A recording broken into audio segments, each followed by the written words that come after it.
Ini akan jalan-jalan lagi bareng Surabaya Heritage Track dengan temanya Barisan Kemerdekaan. Temanya masih berhubungan dengan Hari Pahlawan karena memang ini masih bulan November. Ini tanggal 26 November. Untuk tema Barisan Kemerdekaan sendiri sebenarnya sudah dimulai atau diadakan sejak tanggal 19 November yang lalu, tapi baru pada hari ini saya dapat jadwal atau dapat tempat untuk ikut rute tur Barisan Kemerdekaan.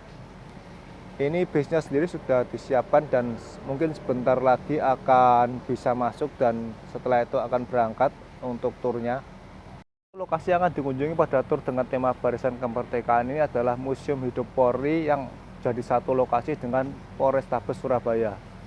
Ini sepertinya turnya sudah akan berangkat dan saya sudah bisa masuk.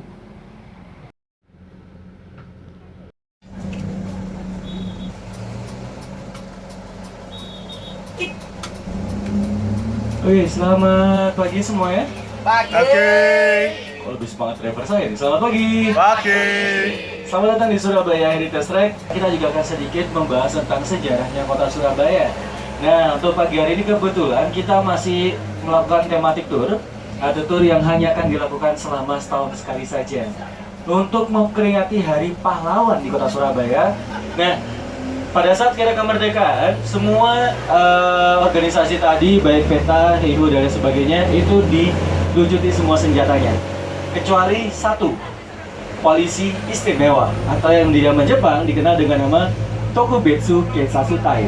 Nah, Tokubetsu Keisasutai ini kenapa kok tidak dilucuti? Karena tugas mereka adalah untuk menjaga keamanan kota. Dan Tokubetsu Keisasutai di kota Surabaya menggunakan sebuah bangunan dengan nama Polrestabes Kota Surabaya. Nah, nantinya polisi mewah ini banyak sekali melakukan tindakan-tindakan atau aksi-aksi heroisme di kota Surabaya. Nah, kayak gimana tindakannya? Nanti kita akan bahas sama-sama. Keisasutai ini setelah mereka mendapatkan tugas untuk menjaga kota Surabaya, jadi mereka sedikit berbeda dengan kepolisian lainnya. Jadi Tokubetsu Keisasutai adalah polisi yang pertama, mereka adalah tergolong polisi muda. Kedua, mereka berjumlah antara 60 hingga 150 orang di setiap unit. Dan ketiga, mereka dipersenjatai lebih berat dan lebih banyak ketimbang polisi lainnya. Dan keempat, mereka mendapatkan pelatihan di asrama. Nah, itu dia Tokubetsu Keisasutai.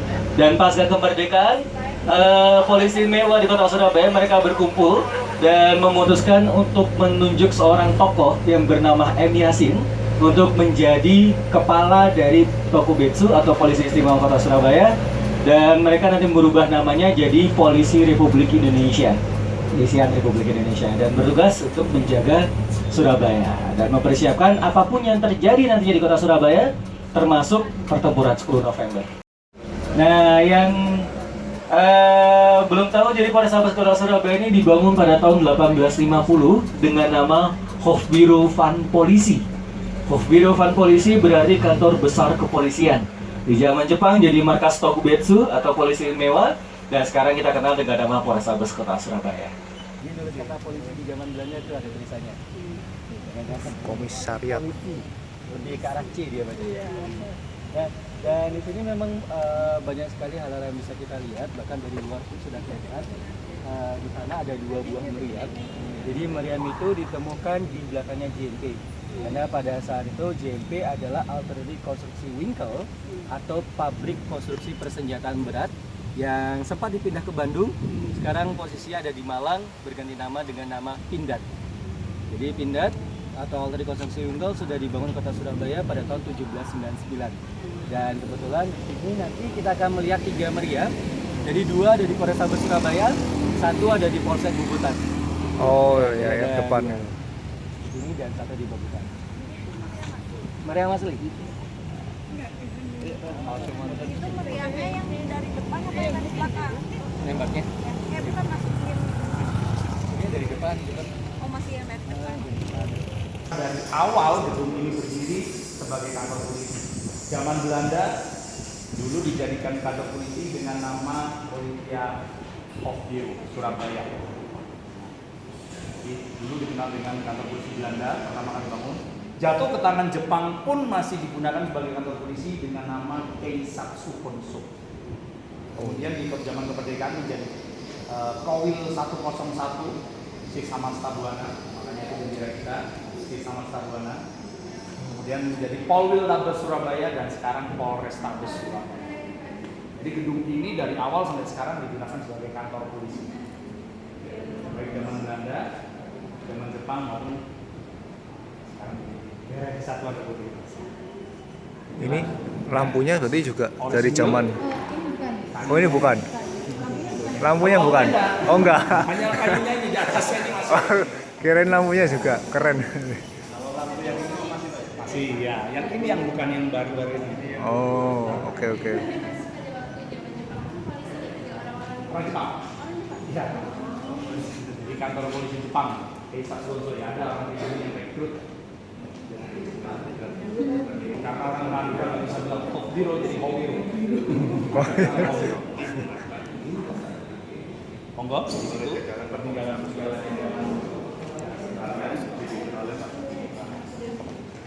Oke, kita lihat dalamnya seperti apa. Nyaman banget. Ya, kita dulu dapat ini. Seperti ini.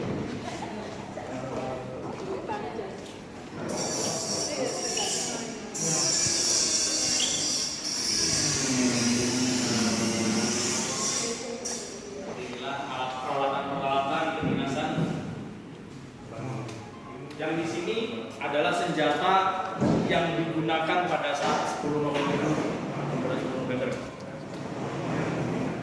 Pada saat pertempuran 10 November itu, satu-satunya pasukan yang memiliki senjata adalah pasukannya Jenderal M. Yasin.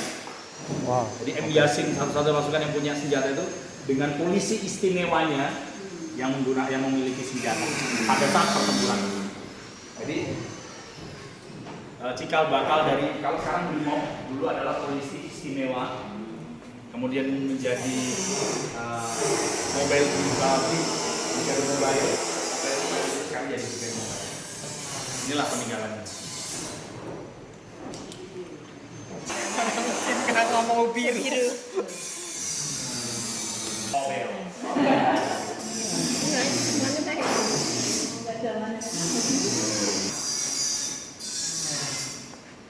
Kalau ini sudah kita bongkar.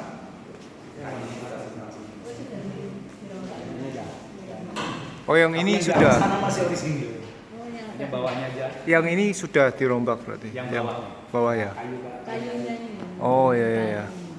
Itu tapi yang aslinya kita simpan di sini. Oh yang itu, yang Aslinya ya seperti ini.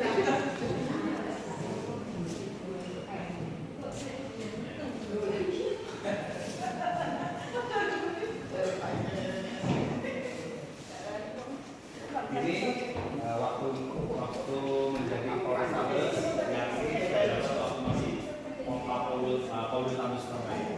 Ada satu nama di mana saat itu peralihan dari Polrestabes ke Polrestabes yaitu Kombes Pol Dr. Andes Ike Edwin. Kombes Pol menjabat pada saat masih Polrestabes, menjabat juga sebagai pada saat Polrestabes. oh oke.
Ini ruangan ruang kerjanya. Di Surabaya ada tapi sudah sekarang polisi aktif ya. istimewa. Ini museum ini peninggalan Oh. kursi-kursi. Jalannya jalan. Ini semua masih asli. Polisi istimewa. Inilah.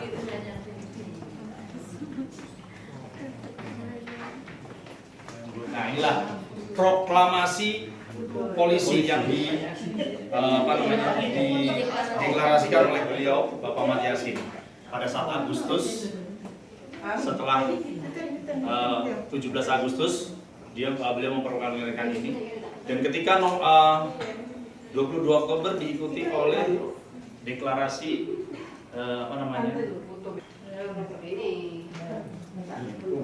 monggo silakan.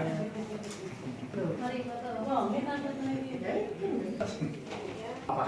3, 2. Kalau 3, 2, 1. Instagram kita apa? Sekali lagi. Habis untuk ini humas ya.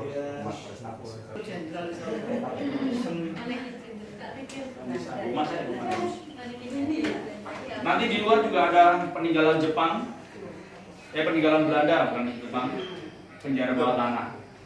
Kalau nggak salah di Indonesia hanya ada 3, salah satunya.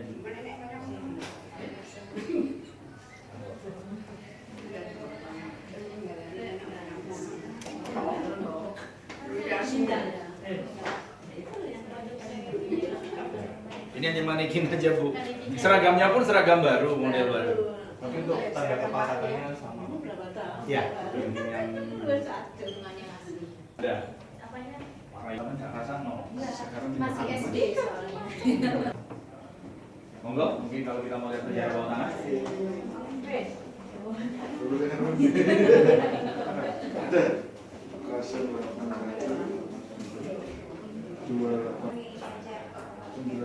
Tapi dia ada.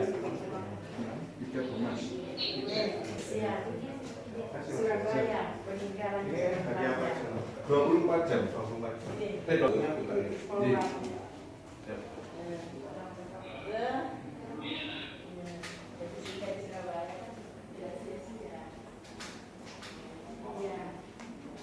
Kalau ini asli. Ini kursinya asli semua. Bukan. Oh bukan. Oh Yang bukan. sebelah sana aja.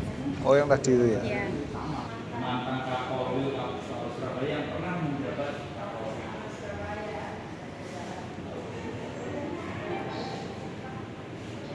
saya pakai ini Pedesus. Ya. Kalau yang Brimo pakai Kempol itu namanya Tuton PDL 1 Oh, Tuton. PDL ya. Banyak kita modelnya tuh banyak. Kalau Kita di sini tahun 95 Kapolwil Tabes. bedanya apa? Polwil Tabes sama Polres Tabes bedanya apa? Kalau dulu kepolisian wilayah. Jadi Ya. kepolisian wilayah itu membawai Polres. Oh, Jadi, oke. Ya. dari Mabes, Ya. Mabes membawai Polda-Polda, Ya. Polda-Polda membawai Polwil Tabes, Poltabes dulu. Oh, ya. Terus membawahi lagi Polresta, Polrestabes. Baru Polsek. Oh. Sekarang Polwil Tabesnya sudah dihilangkan semua. Jadi jenjangnya Langsung diperpendek. Mabes, Mabes. Polda, Polres dan Polrestabes.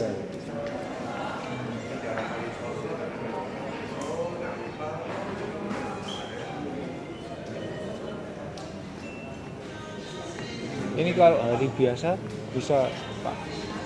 Kalau hari biasa buka. Kecuali Sabtu Minggu. Aku terus Sabtu Minggu Sabtu Minggu kan ada pembersihan, perawatan ya. Ini kalau misalnya orang pribadi mau datang gitu gimana? Boleh. Itunya. Mesti Izin dulu ke depan. oh izin di pos depan aja, nggak perlu bikin surat atau apa gitu? Enggak. Kelompok Oke. enggak.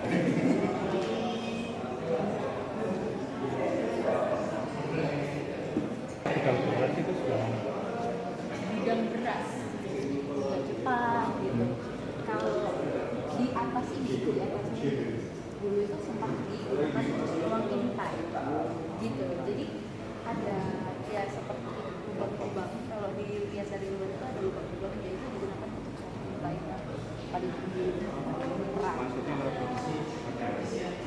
Akses masuknya masih ada? Nggak ada. Kalau akses masuknya ya ditutup, jadi kalau menemukan Ah. barang-barang itu juga kita ada di atas gitu. Jadi waktu itu ya sebelum bisa dipugar jadi bangunan sekarang, sebelumnya itu mau renovasi. Setelah itu tulisan di depan yang di depan itu tadi Hof Komisariat loh, ini kan batu lama gitu. Setelah dibongkar semuanya sampai di atas dan bisa naik ke atas. Iya, tapi kalau hanya kita aja yang bisa masuk itu renovasi. Jadi menemukan barang-barang itu, senjata-senjata, kamera itu kita nemunya di atas. Tadinya kita juga Nggak tahu ya. nggak tahu gitu, kan tahu-taunya udah dipugar, udah renovasi bangunan modern gitu lah. Setelah mau direnovasi bagian depan, malah ketahuan tulisan komisariat lagi.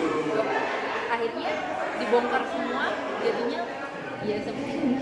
Oh, oke. Karena dengan ada misteri lainnya juga. Iya.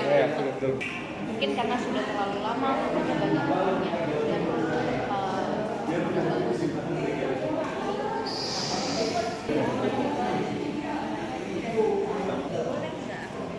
Aku juga pernah.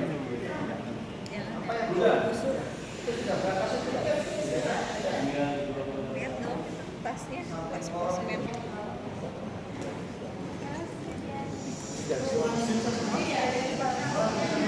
Monggo kalau mau melihat penjara bawah tanah. Sekarang kita akan jalan dan lihat ke penjara bawah tanahnya. Ini juga ada peninggalan meriam zaman dulu.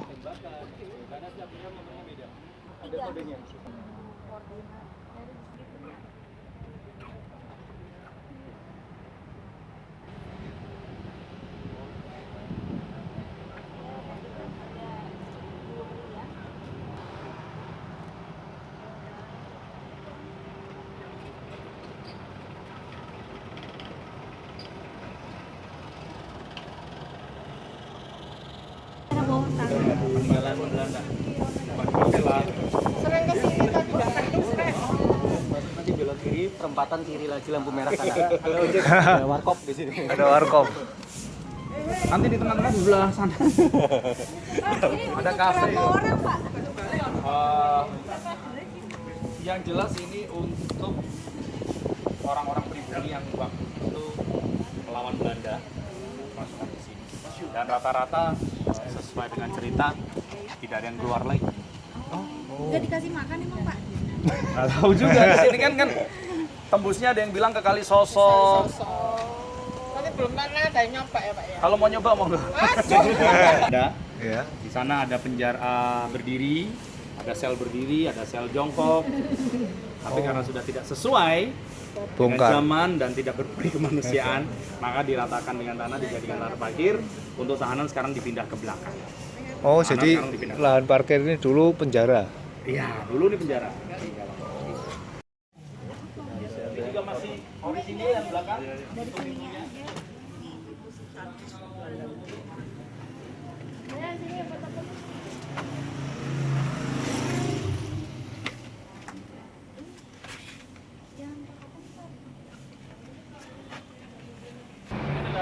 Itu tadi kita sudah dari Museum Hidup Polri dan sekarang kita akan lanjut ke lokasi tujuan berikutnya. Surabaya baru mendapatkan informasi tentang kemerdekaan itu pada tanggal 18 Agustus 1945. Karena pada saat itu seluruh berita dari Batavia difilter oleh orang Jepang. Jadi kita hanya boleh mendengarkan apa yang diizinkan oleh orang Jepang. Tapi ada seorang Marconi Siakob yang mendapatkan berita tersebut dan Bung Tomo membacakan pidato proklamasi tidak menggunakan bahasa Indonesia, tapi menggunakan bahasa Jawa sama Madura. Karena tidak ada ceritanya orang Jepang bisa bahasa Jawa, apalagi Munduruan, nggak mungkin kan? Nah, akhirnya pada tanggal 19 Agustus dikibarkanlah bendera merah putih pertama kali di Surabaya, bukan di lapangan, bukan di rumah, tapi di kantor polisi Jepang yang terletak di Jalan Kun Boulevard atau yang sekarang kita kenal dengan nama Jalan Polisi Istimewa. Lengkap dengan konfliknya. Ada seorang tokoh yang bernama Nainggolan, dia adalah anggota dari Polisi Istimewa, mengkabarkan kepada atasannya termasuk Inspektur Polisi 1 M. Yasin. Nah, dari itu jabatannya masih Inspektur Polisi 1. untuk pengibaran bendera merah putih di kantor polisi Jepang. Nah, pada saat itu orang-orang Jepang tentu saja tidak terima karena Nainggolan menurunkan Hinomaru, bendera Jepang, dan menaikkan bendera Sangsaka merah putih di atas. Terjadi konflik dan akhirnya Nainggolan harus mengikat tiang benderanya menggunakan kawat berduri supaya bendera tersebut tidak ada yang berani menurunkan. Nah, dilakukan rapat polisi istimewa oleh M. Yasin dan beberapa tokoh-tokoh lainnya, termasuk Musa namanya, salah satu inspektur polisi satu juga, dan memutuskan bahwa polisi istimewa diubah namanya menjadi Polisi Republik Indonesia dan menunjuk M. Yasin sebagai pemimpinnya. Yang kedua, menangkap seluruh polisi Jepang, ditangkap, ditahan di RTM Koblen, yang nanti akan sama-sama kita lewati berdua bersama. Ya bos, pegangkan tangan bos. Biar nggak fokus. Pembongkaran seluruh peralatan berat dari milik Jepang, salah satunya di sebelah kiri Anda. Ini adalah dulu kita Hamabutai atau gudang senjata Jepang. Tanggal 20 melakukan sebuah, bisa dibilang, pernyataan bahwa polisi berubah menjadi Polisi Republik Indonesia, dan tanggal 21 Agustusnya karena warga masih takut dengan keamanan kota. Menurut mereka Jepang masih berkuasa di kota Surabaya. M. Yasin beserta seluruh polisi istimewa arak-arakan keliling kota Surabaya sampai ke Kun Boulevard dengan meneriakkan yel-yel merdeka, merdeka, merdeka, dan warga menyambut balik tersebut. Pada saat itu warga itu sudah mau menyerang Don Bosco, mengambil seluruh persenjatanya. Karena di sana menurut informasi ada lebih dari ribuan pucuk senjata Jepang, berikut tank-tank Jepang, mortir dan sebagainya. Ada seorang mayor Jepang di sana yang bernama Mayor Hashimoto. Mayor Hashimoto, karena orang Jepang terkenal dengan loyalitasnya, dia tidak mau menyerahkan senjatanya kepada pihak Indonesia, tapi dia juga takut diserang oleh warga. Karena warga sudah datang dengan bambu runcing, obor dan lain sebagainya. Akhirnya Mayor Hashimoto menghubungi salah satu kenalannya, Bung Tomo juga, dan Bung Tomo nanti akan menghubungi M. Yasin sebagai polisi mewah, dan beliau sampai di Don Bosco untuk berunding dengan Mayor Hashimoto kalau memang Indonesia sudah merdeka dan Jepang di Surabaya harus menyerahkan seluruh persenjataannya. Nah, Mayor Hashimoto memberikan semua persenjatanya dengan 2 syarat. Yang pertama, menjamin keselamatan Mayor Hashimoto, dan kedua, membubarkan warga. Jadi agak 50-50, dia mau ngasih senjata tapi juga takut digeruduk oleh warga. Nah, itu dia Don Bosco penyerahannya. Dan ya, pada awalnya Inggris bilang bahwa mereka hanya ingin mengikuti senjata perang Jepang, garis bawah Jepang, tapi warga Surabaya tidak percaya dengan hal itu. Mayor Hashimoto bisa diajak ngomong, di sini tentara Gurkhanya juga bisa diajak ngomong walaupun terjadi konflik juga, penembakan juga di sini. Nah, kita sudah hampir sampai di RTM Koblen. Jadi di belakangnya apa namanya? Di belakangnya penjara ini dipindahkan karena memang pertama dekat dengan penduduk, jadi harus dipindahkan ke Medaeng, sama kayak Kalisosok, dipindahkan semua tanah ke Medaeng. Tapi untuk dari situsnya mereka masih menggunakan menara pengawas yang sama. Cuman mohon maaf kita tidak bisa masuk ya. Jadi kita hanya lihat dari luar saja penjaranya. Koblen. Nah ini dia tembok batu ini adalah tembok penjaranya. Jadi RTM adalah rumah tahanan militer. RTM rumah tahanan militer kepanjangannya. Baru sadar loh ini penjara. Baru sadar ya. Padahal bilangnya di BG Junction sini. Iya, saya sering lewat. Nongkrongnya di sini biasanya. Iya. Sering lewat bolak-balik di sini. Nah ini dia, ini penjara. Oh. Nah, ini adalah RTM Koblen. Cik. Nah, tidak sebesar penjara Kalisosok, tapi dia lebih luas. Temboknya tidak setinggi penjara Kalisosok, tapi dia lebih luas. Jadi Anda bisa bayangkan, tentara Jepang di dalam itu sudah membeli persenjataan tidak hanya dengan senapan, tapi juga melempar granat dari dalam sini. Sementara pasukan polisi mewah yang dari luar dengan bantuan warga menyerang ke dalam. Dan berbedanya dari dulu sama sekarang adalah di dalam banyak sekali gundukan-gundukan yang digunakan untuk pertahanannya para narapidana di dalam. Nah, penjaranya dibangun pada tahun 1930. Iya. Ini sekarang fungsinya apa? Sekarang ini kepemilikannya milik perusahaan, Hah? milik perusahaan, dan sekarang jadi tempat parkir bis. Itu Iya. ada pasar juga di dalam. Oh. Iya, jadi masuknya dari sebelah sana. Pasar Manu. Iya, pasar Brambang di sini. Iya. Sama tempat adu manu, Iya. adu manu di sini. Ada yang ngadu-ngadu burung labet gitu di dalam. Jadi kalau mau masuk dari sini, misalnya mau ke pasar itu ada di dalam sana. Masih ada menara pengawasnya di tengah. Oh. Kalau yang di pinggir tadi itu juga Menara pengawas, jadi menara pengawasnya ada di setiap sudut luar dan satu di dalam. Di dalam. Yang buat ini lampu sorot. Nah itu dia di tengah. Cuma lampu sorotnya sudah tidak ada, jadi tinggal menaranya saja. Ya ini RTM Koblen namanya. Jadi pada saat itu di Surabaya. Jadi penjara Kalisosok, penjara Koblen, sama penjara di Prince Henry Citadel sempat jadi penjara wanita juga. Tapi sekarang yang di Prince Henry Citadel sudah dianjurkan untuk jadi sekolah sama rumah warga. Sekarang letak nama jalannya bernama Jalan Benteng. Nah, Jalan Benteng. Karena itu dulu adalah sebuah benteng Belanda yang untuk penjara wanita. Yuk. Nah, ke Warkop. Warkop. Gode Vries. Jadi rumah-rumah dari luar, dari dalam juga ada. Kalau Oh iya. Di sini ada, di dalam ada pengawasan polisi dan ini Polsek Bubutan. Jadi Polsek Bubutan ini nanti saya akan jelaskan di dalam menjadi tempat untuk pertempuran 3 hari juga di kota Surabaya. Dan uniknya pertempurannya selesai bukan karena pasukannya dari kedua belah pihak banyak yang gugur, tapi karena mereka sama-sama Muslim. Percaya atau tidak, mereka sesama Muslim untuk menghentikan pertempurannya. Bahkan nanti ke depannya banyak dari pasukan-pasukan India itu mereka justru membelot dan juga tinggal di Surabaya, jadi tidak mau balik setelah pertempuran 10 November di kota Surabaya. Ini dia. Jadi di sini dulu ada 350 personel tentara Gurkha sempat diduduki oleh tentara Gurkha dan diserang oleh polisi istimewa. Ini dia polseknya. Ini ya meriamnya ada di tengah. Nah ini meriamnya. Kita akan masuk ke polseknya.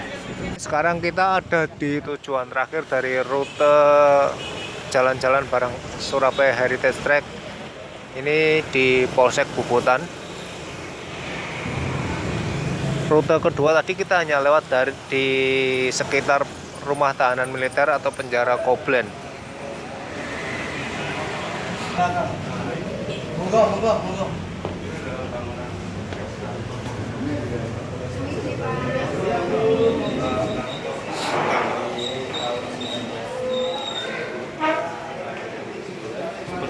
ya memang dari segi bangunannya juga klasik ya.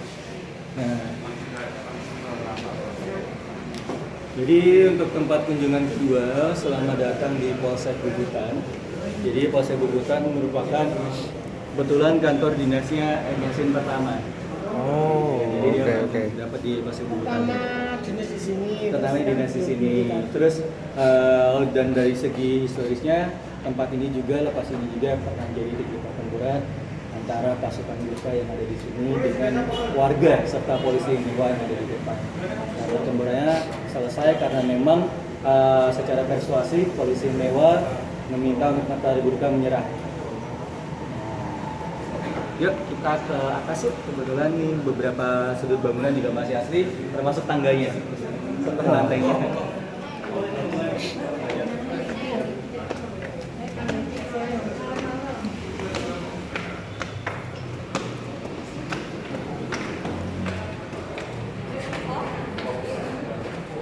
Jadi tangganya cukup kecil, karena tangganya cukup kecil.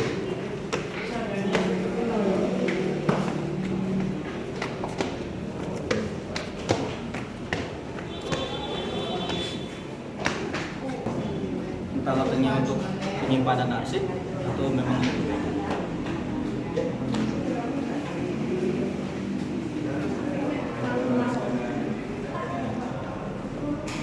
Oh, ruang kosong ya.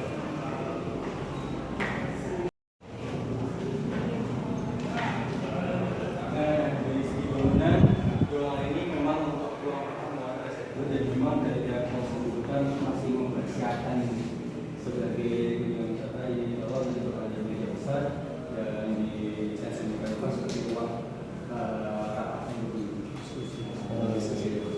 ini dari semuanya masih sama. Anda bisa lihat pos kuburan dari segi atas. Iya. Enggak bisa. Kayak rumah zaman kuno. Iya. Jadi dari sini bisa dilihat bagian bangunannya juga masih asli. Kanan kirinya bentuk atap segitiganya. Kalau yang pintunya dicat warna-warni itu kebetulan menembus ke musola sama penjara. Cuman saya tidak sarankan untuk main ke penjara. Ruangan apa ini?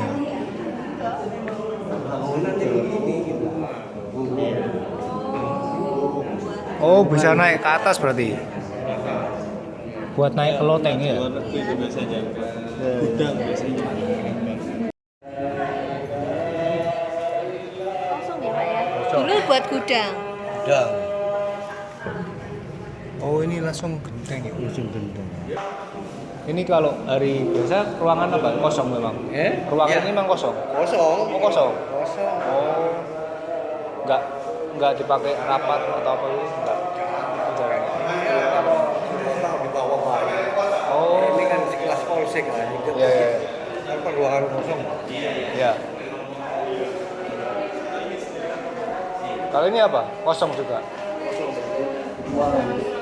Oh, Asbara. Ini pojok baca berarti warga umum bisa masuk. Terus masuk biasa perlu izin atau Izin. Izin kan? Izin ke depan dulu baru sini ya.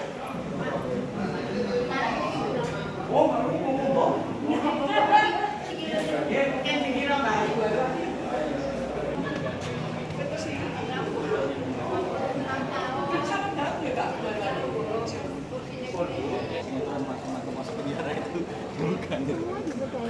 Iya, di Bendai.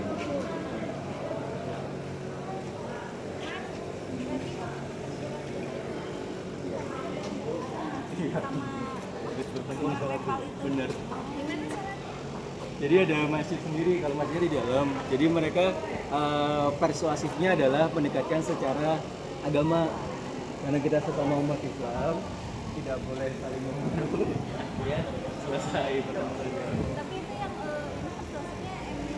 Bukan, ada lagi. Toh, kalau saya tidak salah. Karena Ami Yasin sendiri meminta pasukannya untuk mau mendekatkan sendiri. Karena untuk mengambil kepercayaan masyarakat yang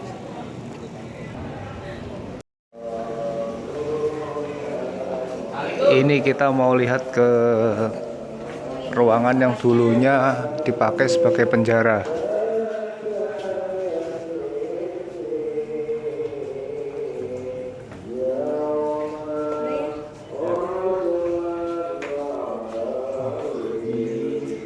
bisa dibilang situ sama bukan berarti. Alasannya tempat di dapur orang-orang. Ini yang bikin muralnya polisi sendiri. Oh, Bukan penetralan. Bukan perlindungan ini orang-orang. ini Oh, Iya itu. Iya. Iya. Tapi udah enggak mau coba masuk? Kita tinggal. Udah Pak, benar. Ini kalau tahanannya kan di sini. Terus kalau yang kanannya di sini. ya ada nih. Yang ujung sana juga ada. Jadi bukan keluar masuknya. Makanya kok enak banget Kamar ya. mandi di dalam. Enggak. Iya, kos-kosan jadi kamar mandi di dalam kan. Tidurnya di luar. Di luar. Tahun berapa 2016 masih dipakai. 2016 masih dipakai. Pakai deh. Sama si reskrim itu lupa. 2014-an lah 2014 ya. saya pakai. Ini tahanan sementara gitu atau tahanan Perempuan. enggak, maksudnya sementara nanti dipindah ke lapas yang lain gitu atau gimana? Nah, dalam artian kalau tahanan itu dalam proses penyidikan polisi masih kita tahan. Ya. Tapi kan berikutnya nanti kan kita limpahkan ke Berarti belum tahu dia bersalah. Oh, sebelum ke pengadilan dan lain-lain ya. Belum. Berarti belum tahu bersalah aja udah tempatnya kayak gini. Iya, proses. Kalau proses penyidikan kalau kita lakukan penahanan benarnya di sini. Sampai Oh. proses pengadilan. Berapa lama? Kalau di proses kepolisian itu rasanya 20 hari, bisa diperpanjang Sampai tambah 40 hari jadi sampai 2 bulan. Ya kan maksimal 60 hari ya. Gila. Itu batasan penahanan penyidikan. Ini berarti panas. Panas Pak. Panas ya. Ruangan yang di sebelah sana Ruangannya itu sumpek. apa, yang lagi komunikasi sama Kita tidak pakai ini lagi, tetapi kita titip di Polrestabes. Mempunyai proses Mengumpulkan penyidikan bukti, untuk kan? membuktikan itu, nanti kita limpahkan ke jaksa bagian untuk ajukan ke persidangan. Jadi, Sekarang kosong. Itu tadi kita sudah lihat sekilas ruangan penjara atau tahanan wanita yang ada di Polsek Bubutan yang sekarang sudah nggak difungsikan. Ruangannya memang di pojok sekali ujung. Selesai sudah jalan-jalan bareng Surabaya Heritage Track dengan tematik turnya Barisan Kemerdekaan yang tadi kita mengunjungi bersama 3 lokasi atau 3 tempat, yaitu yang pertama Museum Hidup Polri di Mapolrestabes Surabaya, dan yang kedua kita melihat sekilas atau dari depan penjara Koblen atau rumah tahanan militer Koblen, dan yang terakhir kita mengunjungi Polsek Bubutan. Tur dengan tema Barisan Kemerdekaan ini sendiri masih akan ada sampai tanggal 12 Desember 2019. Bagi yang ingin ikut tur ini bisa langsung datang saja ke Museum House of Sampurna dan mendaftarnya di ruangan di belakang saya ini.